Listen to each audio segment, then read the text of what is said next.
So the gang's all in LA. Apparently, they all rented a home in LA for a week. A few people have reconnected, like TJ and Iris.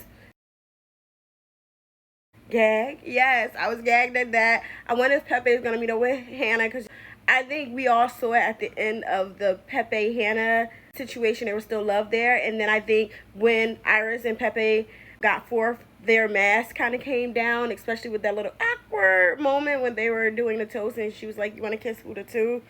That was a little weird. But I personally think that Hannah decided to drop her mask when her mom came and kind of was like, "Oh, I thought you and TJ had something." I think when the mom said that, it was like a wake-up call to her to say, maybe it was real with TJ, because Hannah really liked Pepe and Iris really liked TJ. So I think that's kind of where that disconnect comes from for Iris. And so for me personally, there was no surprise there when I finally saw that Iris and TJ reconnected today. I actually think that's really sweet. I keep telling people on a lot of my old comments, my whole thing is it is a game show. So I can't really get mad at Pepe and Iris for exploring their connection to stay on the show. Now, the energy I got is that I really think they thought they were going to win the show. And I think Iris particularly, it looked like she was surprised when she didn't win the show. Because in her mind, they're like, we're giving authentic. These people giving chaotic. So I get it, but no, Iris, sorry, girl. You was never going to win. But, you know, it was good to have that stability and to see a romantic couple who was also a friendship couple throughout. But I think the real wake-up call for her was when her mom was like, it didn't give her, like, the okay on Pepe. She just was like, "Oh, I thought you had something with TJ." And then the sister kind of tried to back her up and was like, "Oh, no, I think you had something there with Pepe. Pepe is a man." And so it was a little awkward. On another note, Nick and Landria, they're having their rounds as well on social media. It's been really fun watching Nick. He discussed Ciara a little bit, saying that the interviewer asked about that moment when he didn't say that she was his dream girl. He was basically saying it was a subconscious thing because I might have really been leaning towards Olandria this whole time and didn't know. Nick likes Olandria. That's his girl. And they said, the comments were, they was on live, Nick, last night, and the comments were like, "God, Olandria's so pretty, she needs to be a model." And he said, "She's going to be a model. It's not even." She was like, "I'm going to speak into existence." He's like, "It already exists." He's like, "She's beautiful. It already exists." So I love that he's down for his girl. So I'm loving this Nick Olandria core. Even though we don't get it in the villa, it's still nice to see in the real world. Whether you guys think it's real or not, they're playing a role one way or another. They're into it, so I'm into it. Because I was one of those Nick Olandria delusional people. Last that I think I want to talk about a little bit, two more things. I'm going to talk about JD, which I think he has that thing. It's like Roskovich. I don't know, it's some basketball player. But I love that song. It's in my head. I'm like, I'm dominant.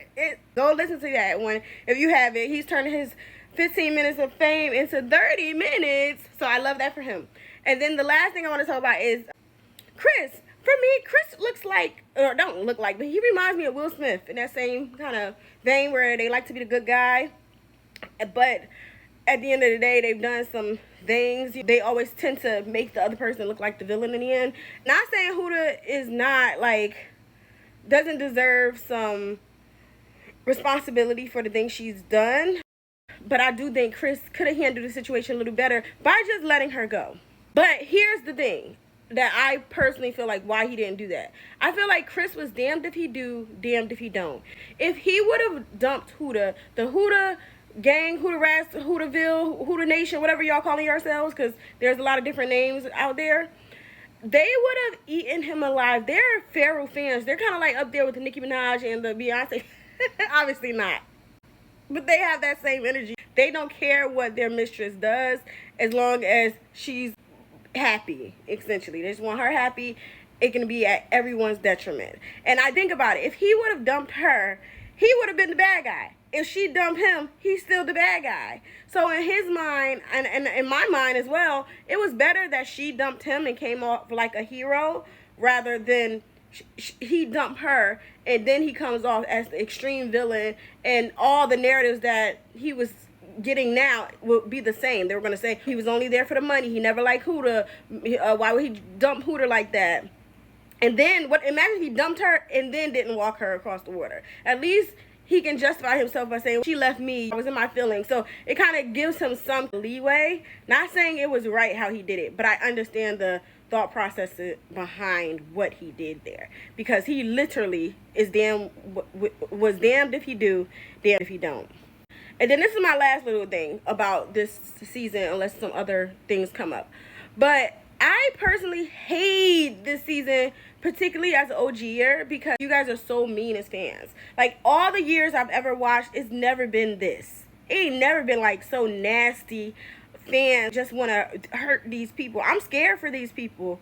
It's not like a loving environment for them to come out and feel happy. It's like everybody's getting canceled. Everybody's a bad guy. And I don't think any of these people are bad people. They came on here. They entertained us for the whole summer. And they just were young people. These are people in their young 20s, late 20s, early 20s. I don't think you should judge them for the rest of their lives based on a couple of weeks of a show.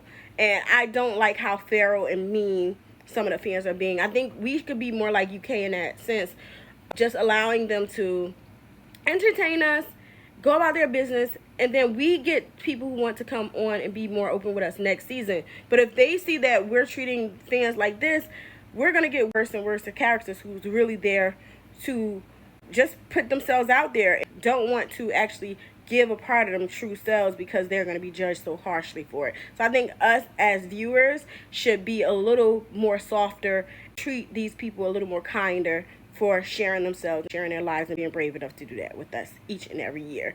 So that would be my hope for next season going forward. So I'm out. Next review will be on Love Island UK.